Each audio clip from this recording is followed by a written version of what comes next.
ചേലക്കര ടൗണിൽ നിന്നും ഏകദേശം 2 കിലോമീറ്റർ മാത്രമകലെ തോന്നൂർക്കര അയ്യപ്പൻ കോവിലിന് സമീപം വീട് വെക്കാൻ അനുയോജ്യമായ 1 ഏക്കർ 2 സെന്റ് സ്ഥലം വിൽപ്പനയ്ക്ക്. സ്ഥലത്ത് തെങ്ങ്, കവുങ്ങ്, കുരുമുളക്, മറ്റു ഫലവൃക്ഷങ്ങൾ, കുഴൽ കിണർ, കോൺക്രീറ്റ് റോഡ് തുടങ്ങിയ സൗകര്യങ്ങളും. ആവശ്യക്കാർ ബന്ധപ്പെടുക. ഫോൺ 8078 000 222 6238422503. വടക്കാഞ്ചേരി നഗരസഭാ കൌൺസിൽ യോഗത്തിൽ ഭരണ പ്രതിപക്ഷ കൌൺസിലർമാർ തമ്മിൽ കയ്യാങ്കളിയും രൂക്ഷമായ വാക്കുതർക്കവും.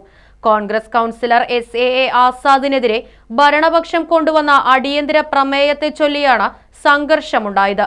എന്നാൽ ആരോപണ വിധേയനായ ആസാദ് യോഗത്തിൽ പങ്കെടുത്തില്ല. സഹോദരന്റെ സമ്മതമില്ലാതെ വ്യാജ ഒപ്പിട്ട് വടക്കാഞ്ചേരി കാർഷികേതര സഹകരണ സംഘത്തിൽ നിന്ന് വായ്പയെടുത്ത വിശ്വാസവഞ്ചന നടത്തിയെന്നാണ് പ്രമേയത്തിലെ പ്രധാന ആരോപണം.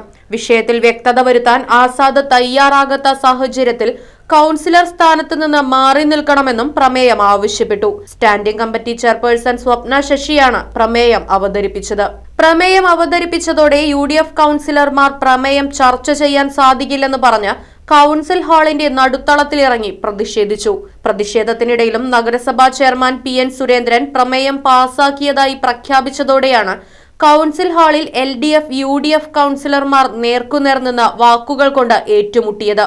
അജണ്ടകൾ അംഗീകരിച്ചതായി അറിയിച്ച ശേഷം നഗരസഭാ ചെയർമാൻ ഉൾപ്പെടെയുള്ള ഭരണപക്ഷാംഗങ്ങൾ കൌൺസിൽ യോഗത്തിൽ നിന്ന് ഇറങ്ങിപ്പോയി.